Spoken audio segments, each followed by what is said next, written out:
Mr. Shoaff told me when I was 25 and first met him, he said, Mr. Rohn, in my personal opinion, financial independence is a worthy goal.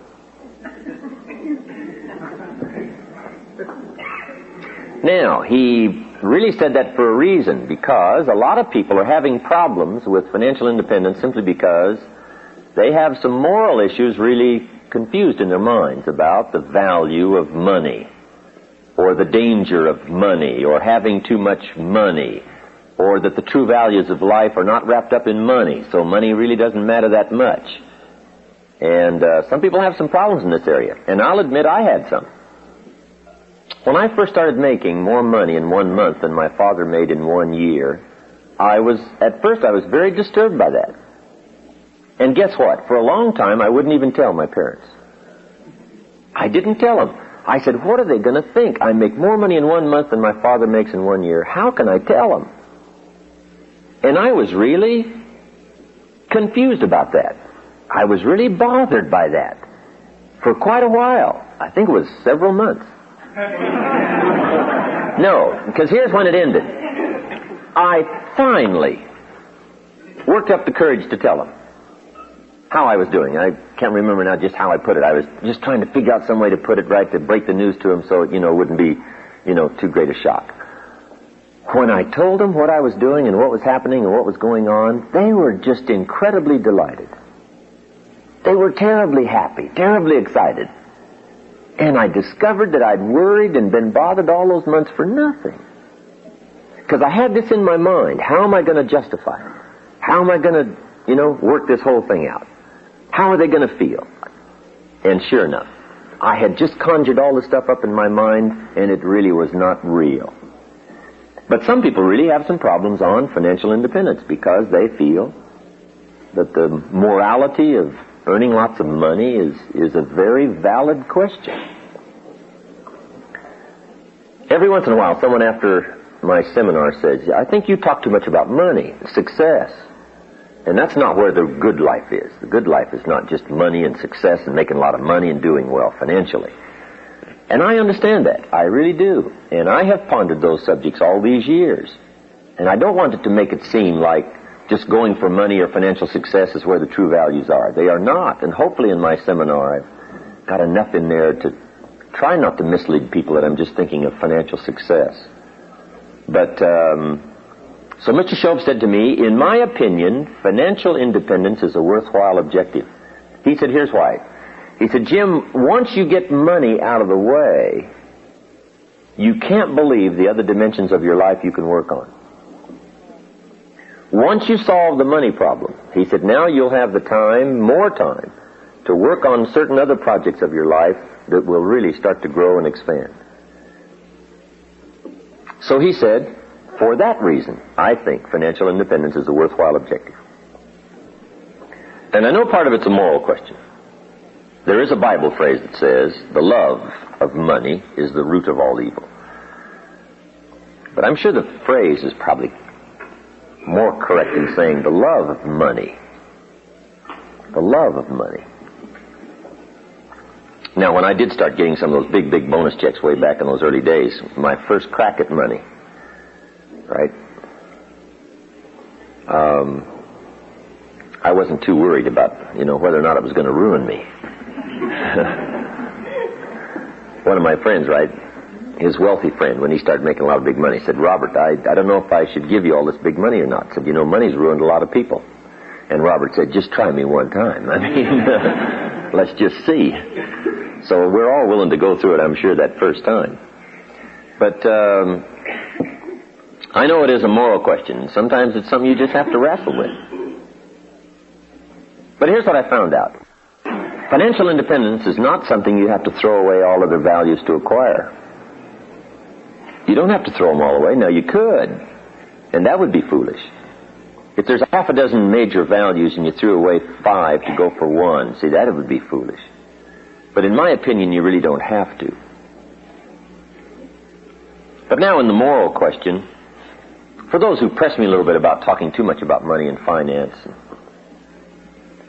being successful, I have another question in response, sharpening up my debating skills. And here's my question.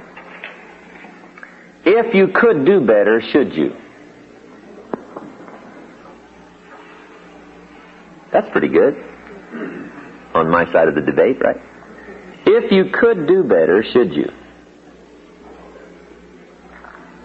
Sometimes people use the moral question as an excuse to be lazy and not to improve. Then on the other side, part of it is just the challenge to see what you can become, regardless of what the amount is. A man said to me one time, well, Mr. Rohn, I'm making about $50,000 a year. Isn't that enough? And I said, yes, it's enough if you're bumping your full potential.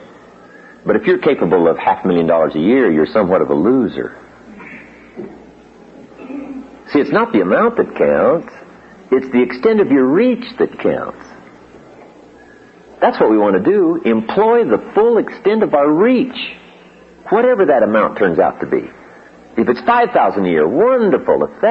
If you're really extending yourself economically, doing the best you can, and those numbers turn out to be $5,000, wonderful. If it's $50,000, wonderful. If it's $500,000, wonderful. As long as you're extending yourself, your mental, personal capacity to its limit, whatever those amounts are, those are the amounts. Because Mr. Schultz had this simple philosophy.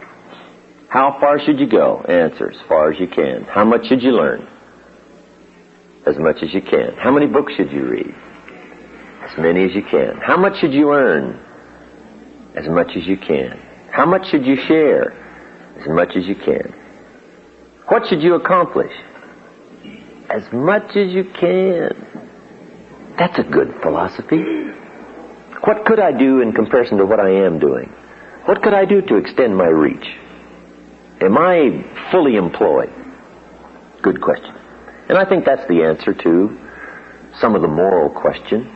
If you're properly using your 8 hours and you're extending yourself and you're doing your best, whatever that amount is, that's the amount.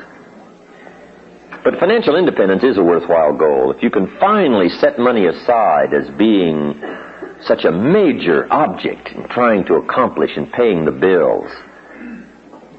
And Mr. Schultz said to me, Mr. Rohn, I think the only way to get money out of the way is to have plenty. So, I went for that. Here's what also I found out. The time you've already set aside for labor is enough time to become wealthy. If you're working 8-10 hours a day, that's about it. You can't put in more than about 8 or 10. But see, if you better utilize that 8 or 10, and you double, triple, quadrupled your income, see, that would be okay. Just better utilization of the time you're already spending laboring, just a better use of it. Now, see, if you start throwing your health away by going for the money and working 20 hours a day, and slighting all your friends, and walking away from your family, see, now you've lost all the other values to go for one, and that would be, in my opinion, shortchanging yourself. But financial independence, let me give you just a few clues on financial independence, because part of it depends on the plan you have. It isn't necessarily how hard you work, or whatever else you sacrifice to go for it. You really don't have to do that. Most of us live long enough, and especially in this country of unique prosperity, we have chances enough to fairly quickly, before too long, solve the money problems of our life. One of the major reasons why most people don't is because they're operating on the wrong plan. And here's the key. It's not so much what you earn as what you do with what you earn. It's not so much what you earn as what you do with what you earn. I think according to the latest figures, the average person in this country now, in a working lifetime, makes $500,000. Average. In a working lifetime. The question is, at the end of the working lifetime, where is it? Now, see, some people have got it, and some people haven't got it. Right? They both earned it, but they both didn't keep it.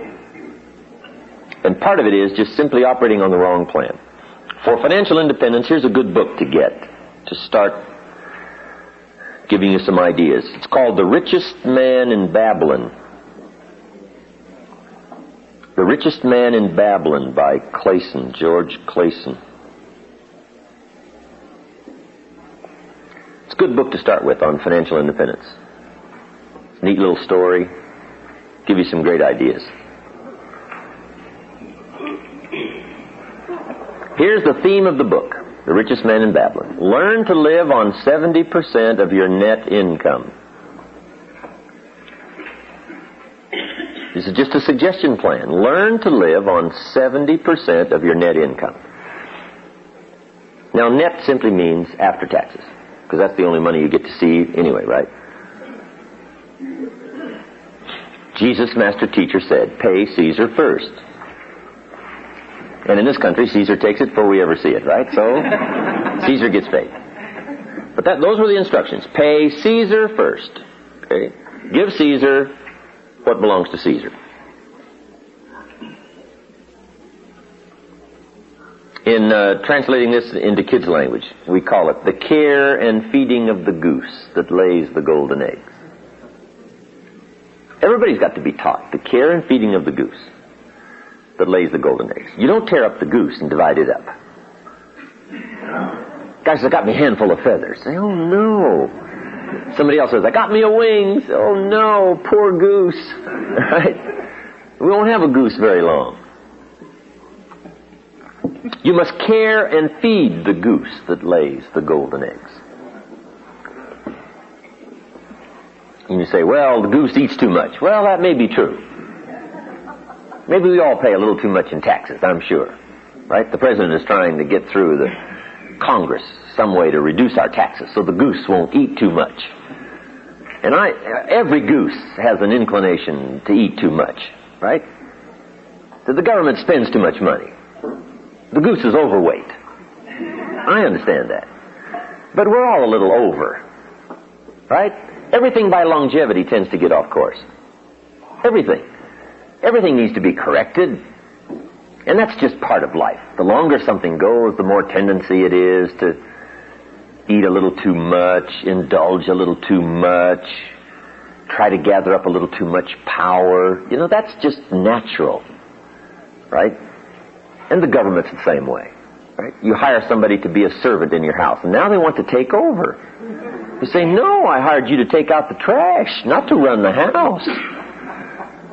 But sure enough, by longevity, right? People just gather up. You know, more power and whatever. And then it's got to be corrected, put back in place. Everything needs to be corrected. Our diets, our lives, our friendships, marriage, everything tends to get off course. Goes along pretty good and starts to drift. Got to bring it back, starts to drift. Bring it back, starts to drift. That's just part of life. So the goose does overeat. I understand that. And perhaps, you know, we do pay too many taxes. And the government does, you know, spend some of our money a bit recklessly. I understand that. But see, Jesus did say you've got to take care of Caesar. Because part of Caesar's responsibility is to be the goose that lays the golden eggs. We do have to have a society. We do have to have a government, or you have no market. Okay. And among the governments of the world, we do have to protect ourselves. Because somebody's got to pay for the radar. And the Polaris submarines. And the B-52s. And the missiles. Somebody's got to pay. See, I don't mind picking up my share of the radar. You know, and hire somebody to watch it. And make sure they stay over there. You got to do that. So you got to care and feed the goose. Mr. Schoaf taught me to be a happy taxpayer. Now that was a whole new thing for me. Be a happy taxpayer, not a reluctant taxpayer. Okay, you got to care and feed the goose. And in this country, of course, you know, for a portion of our incomes, maybe it's a little too much, but pay it happily anyway. You know, maybe they'll straighten it out and it'll come down a little bit. Or whatever. Just pay it gladly. To know that we've got to have the Army and the Navy and the Air Force and the submarines and the battleships. We've got to have a show of strength. We've got to be a leader among the free world. We really do. And all that's got to be paid for. So I don't mind picking up my share. And everybody ought to pay their share. In my personal opinion, the poorest of the poor ought to pay federal income taxes.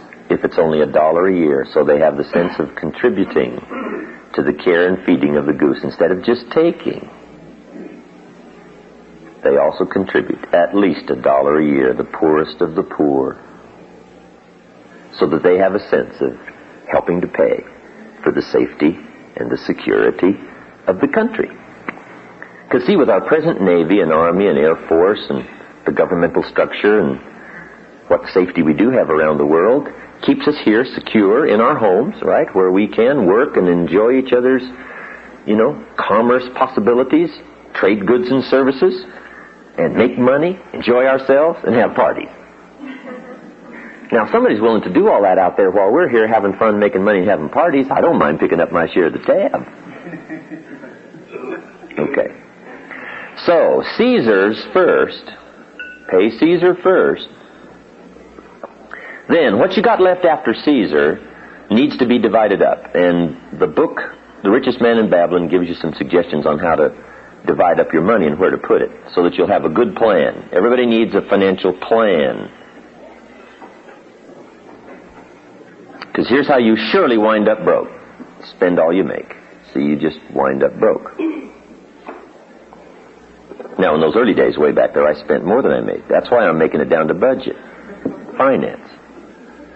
To finance the deficit in my spending. Okay. Some suggestions on what to do with the money you've got left now after taxes. One is, learn to be enterprising. Profits are better than wages. Everybody should turn part of their income, even if it's from wages, into capital and become a capitalist. The healthier the country becomes is going to be a result of more and more people becoming capitalists, not just letting big business be the capitalist.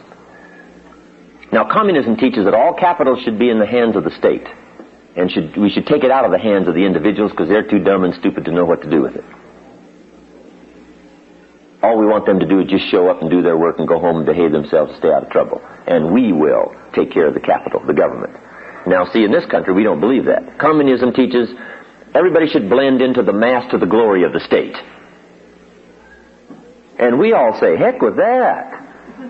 The state is the servant, and all glory to the individual. That's what we believe in capitalism.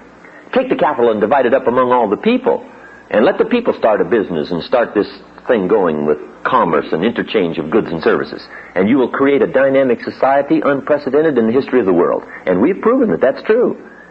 But see, communism says, give the state all the capital. And we don't believe that. We believe that everybody ought to be capitalists. Use it in their own way. They'll think of things the state can't think of. And they'll react much quicker than the state will. Right? The state's always 2, 3, 4 years late. Government's always late. And they always spend too much money. Right? Capital ought to be in the hands of the individuals.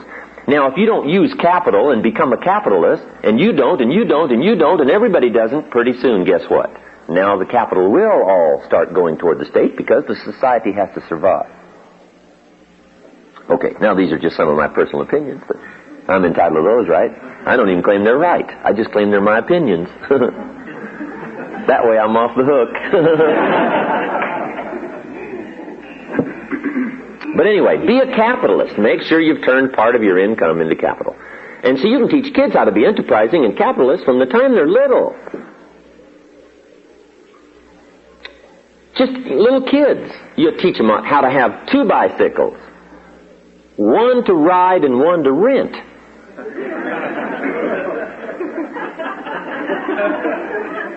To earn money. Okay. And teach kids how to earn money, not just get a job. Teach them how to be enterprising. Teach them how to sell. One of the best ways to learn about life is just get out and sell something. And little kids can sell. Teach them how to buy a bottle of soap for $2 and sell it for $3. Right down the street. Your market's next door. You don't have to go very far. Teach kids how to knock on doors.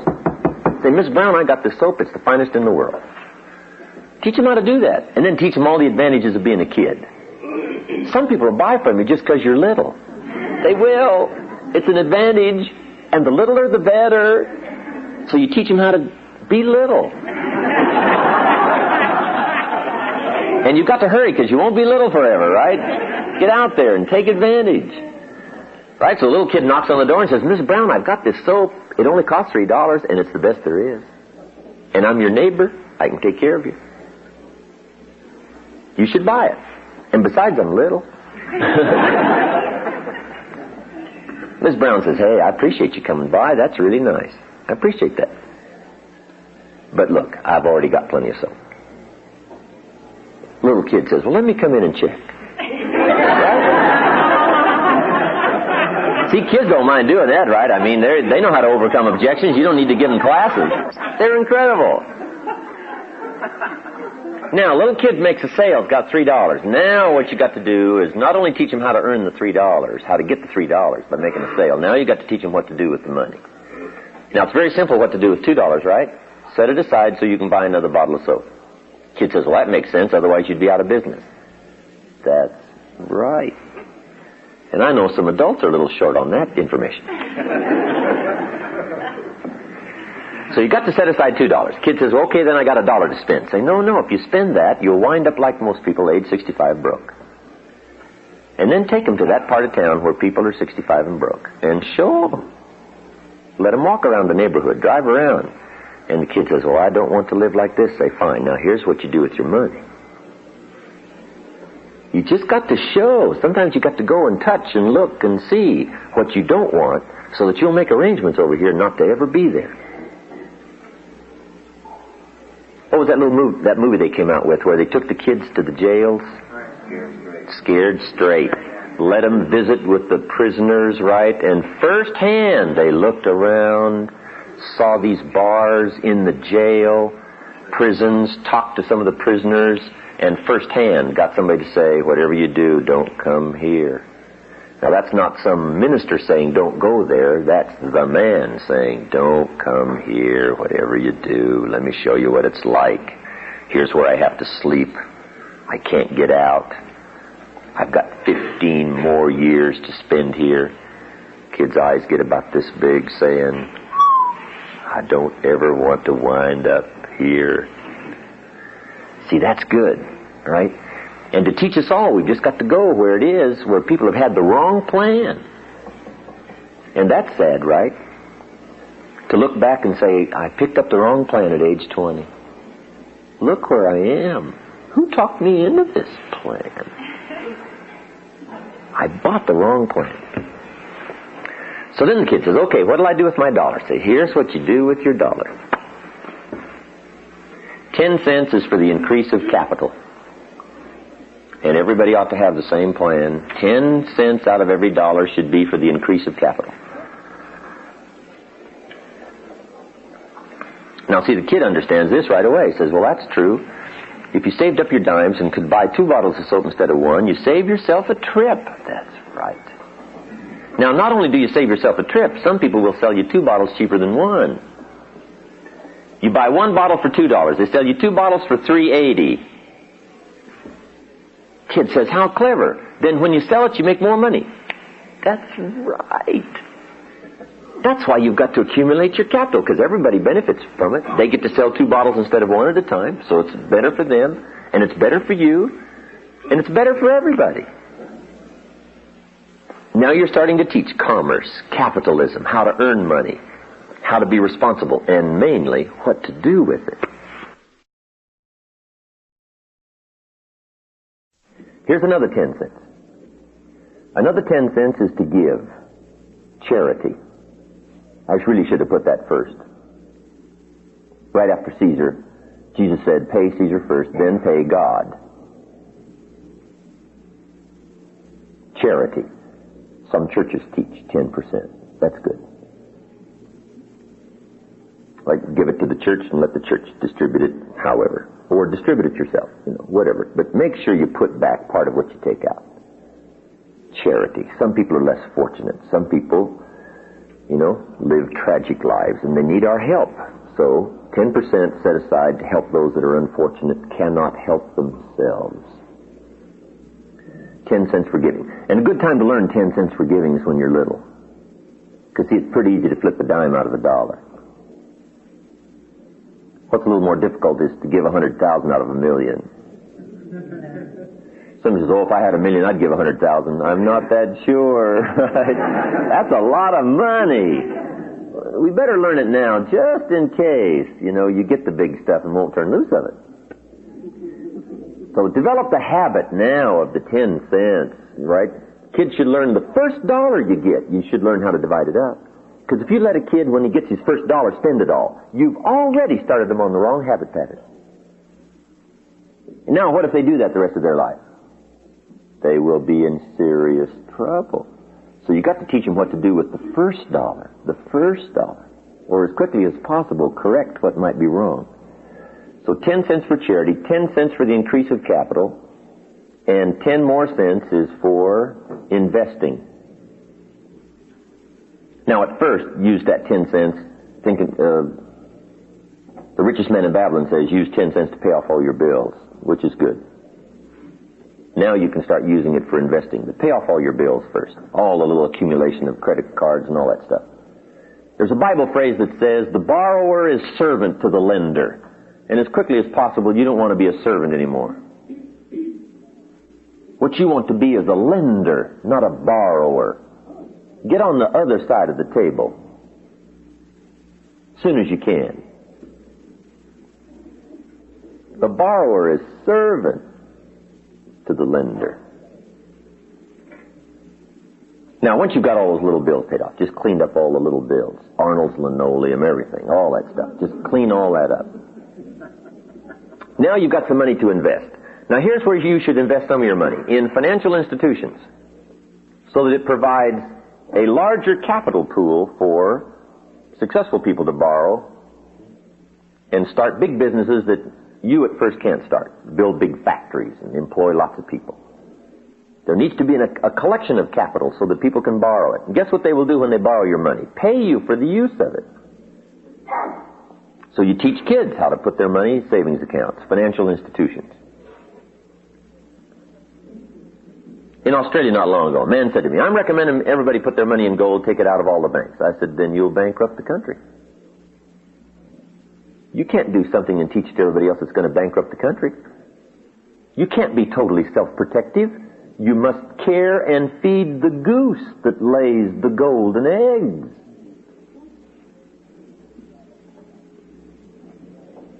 If you're going to drive on this society's streets, and if you're going to walk on society's sidewalks, and indulge in society's commerce and goods and services in the community, you've got to do your share to care and feed the goose. You can't grab yours and put it in gold and hide it and put it in the ground, because if everybody did that, we would have no society. So you can't teach something that if everybody did would wreck the whole thing. He said, well, I never thought about that. I said, that's obvious. Right? Now you must think, you must ponder. What's going to help all of society? Somebody says, well, I'm going to grab everything I got, barricade myself, go off to a cave in the mountains and wait with a gun. Well, if everybody did that, right, then the world would be over. And God would have to start all over again. Which He's done on occasion. But most people didn't enjoy the process.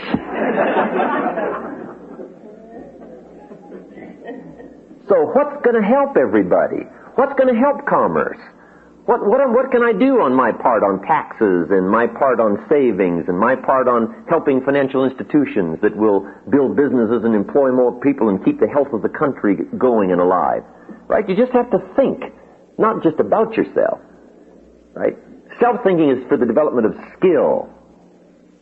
Now we need to think also outward about what can I do? My part, my 10 cents, my percentage.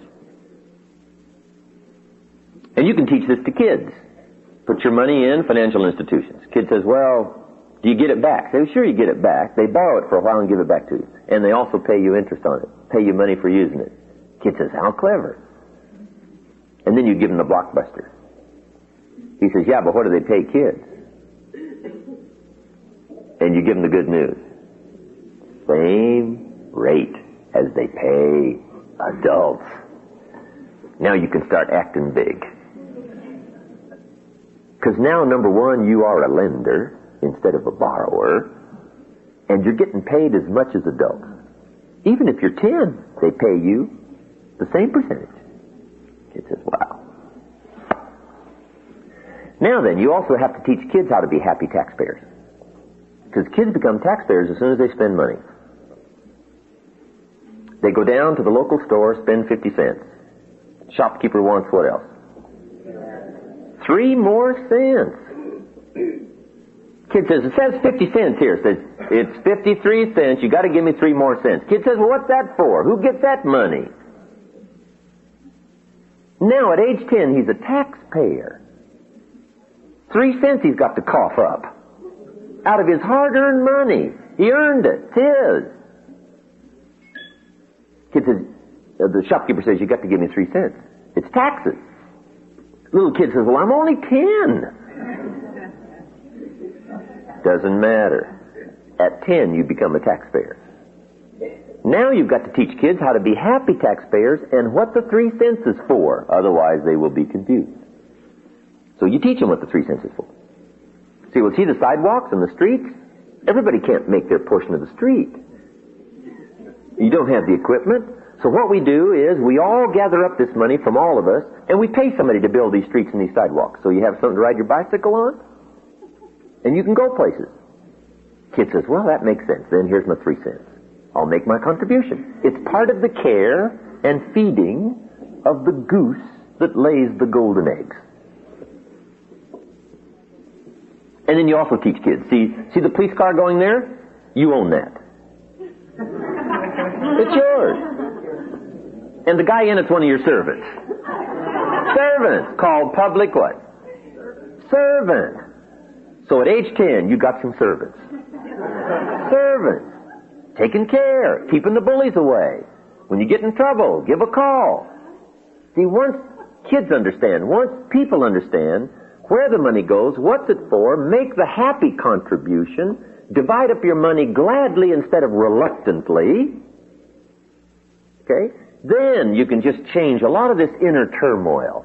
And you get more excited about participating and doing your part and learning skills and growing, so that you become an incredibly unique part of society rather than a reluctant part and a foot-dragging part and an unhappy part and a miserable part, and you do it with animosity instead of joy. So you can imagine what the complex of society and how it would change if everybody had those feelings. But if enough of us do, see, we'll be able to affect all the others, at least in some measure. What you do with your money. So now we've got 30% set aside. Learn to live on 70. Okay?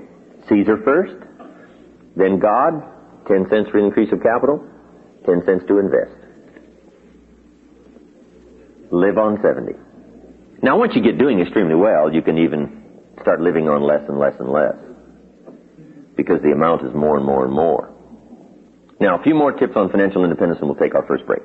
Here they are. Number 1, if you haven't done it in a long time, put together a financial statement on yourself.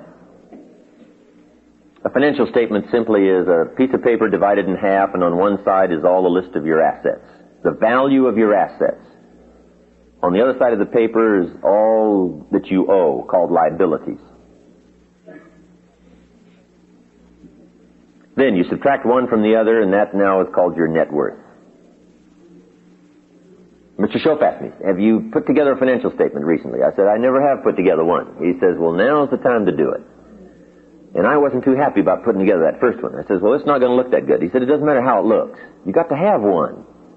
To get where you want to go, first of all, you got to know where you are. Say, where am I, without kidding anybody? Okay, now this first financial statement, you don't have to publish it in a public record. It's for your own private eyes to see, but you got to see where you are. Take a look. Now, when I put my first one together, I had no problem on the liability side. I mean, that was long list. Budget, finance, they were all on there. Money I'd borrowed from my parents. I mean, it was all on there, right? On the asset side, though, I really started scraping the bottom of the barrel. I put the value of my shoes on there. I put shoes. There was $10 at least, right? I mean, I'm scraping. So I won't look so bad, right? But anyway, so if you're putting together your first one, right, whatever you got to do, make it look as good as you can. But also, make sure it's accurate and make sure you take a good look at where you are. Now then, play this financial independence program like a game. Be delighted in reducing your liabilities and increasing your assets. Once I got the hang of this, I started putting together a financial statement about every 30 days, sometimes even less. If I knew the picture had changed quite a bit, I'd draw me up a new financial statement so I could put away the old one. Here's my new one. You just play it like a game. And then learn to be excited about reducing your liabilities. Shoaff taught me how to pay my bills with enthusiasm. Now, see, that was a whole new thing for me.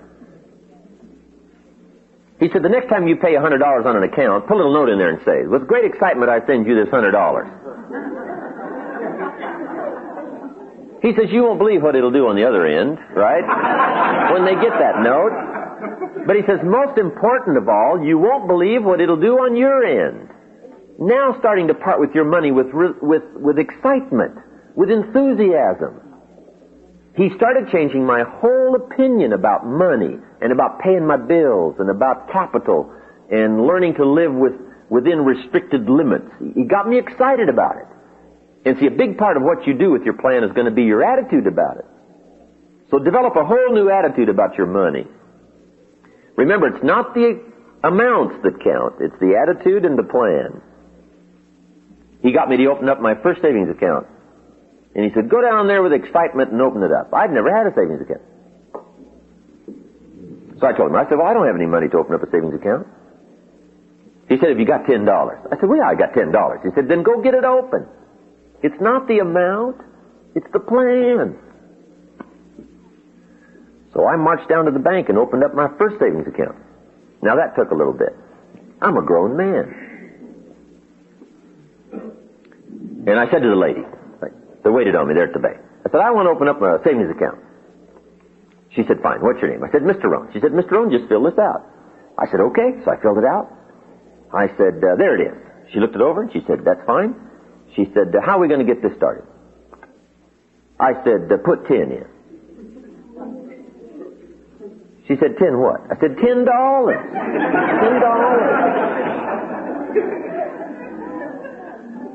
Now, Shoaff said, be enthusiastic. Now, see, I had trouble there. I'm 25, I'm married, my family's starting, I'm working, and I've been to college, and I'm opening up my first savings account with only $10. Now, that was tough. But Shoaff said, swallow hard and just go do it. Do it with excitement, because it'll change. It's the plan that counts and not the amount. Wow. So I put the $10 in. I said, hey, this doesn't look like much, but I said, I'll tell you what, before long, I will have the largest savings account in this bank. She said, well, if you say so. Guess what? Within less than 2 years, I had the largest savings account in that bank. In less than 2 years. Shoaff was right. It wasn't the amount. It was the attitude. It was my new plan. I got excited about rearranging my life, putting it together. Here's a couple more. Keep strict accounts. Have you ever heard the old expression, I don't know where it all goes? Let me give you probably one of the most important phrases of the whole weekend. You've got to know where it all goes. You just got to know. The Rockefeller boys said their father, grandfather, made them keep track of every penny they got and where it went. It's called habit. You just gotta know where it's going, what's happening, get a handle on it.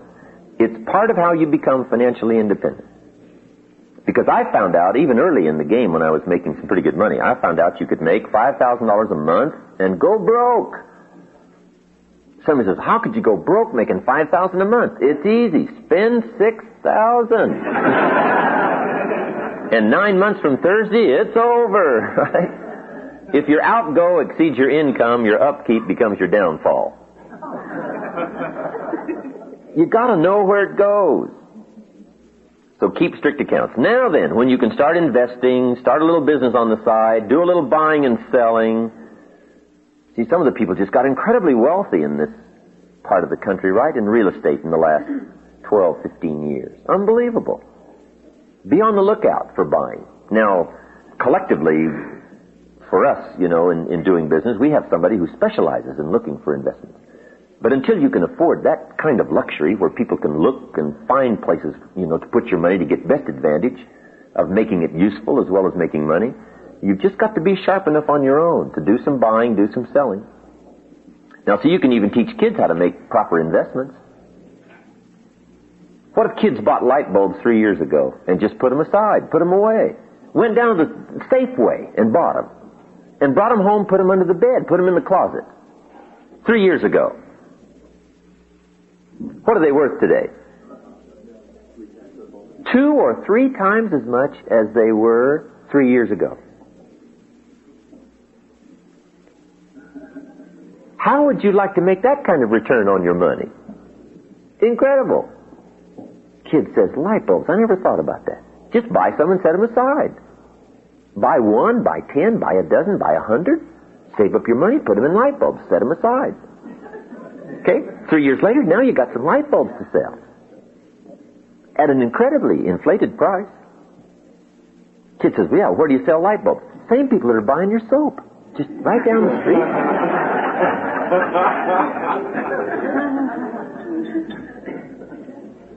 Financial independence. Put your plan together and get your family excited about it. Get the kids excited about it. Husband excited. Get the wife excited. This is something that if everybody works on, if everybody has a financial statement, if everybody's knowing where it's going, and everybody has a celebration every once in a while when the assets are going up and the liabilities are coming down and the net worth is changing, make it a source of celebration.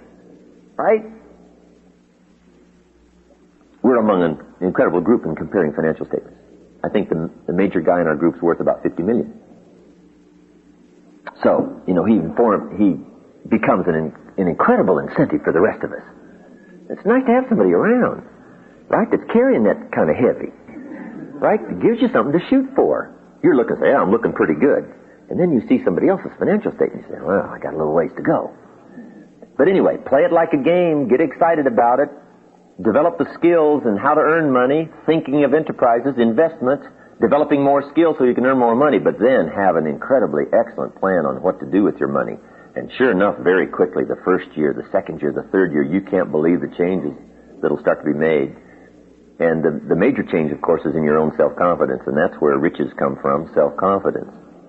It's not the growing bank account. It's your growing awareness that you're in charge. You got a plan. You're on track. It's changing because you changed it. It's different because you made it different. It's growing because you made certain commitments to yourself. And those kind of feelings are where the treasure is. Because the true treasure is in personal development. Happiness is not contained in what you get. Happiness is contained in what you become. But sure enough, what you become is related to what you get. So you can take a look at what you've gotten and have great satisfaction that you're the one that designed it. You're the one that defined it. You just didn't let it drift and get into trouble. You made the changes. You made the hard decisions. So for your own financial independence, get the book, get some other books, do some reading, make it a game, play it, have a plan, change your attitude, become a happy taxpayer, pay your bills with enthusiasm. Put all this together and I'll tell you what, it'll start to change, you won't believe. Okay, financial independence.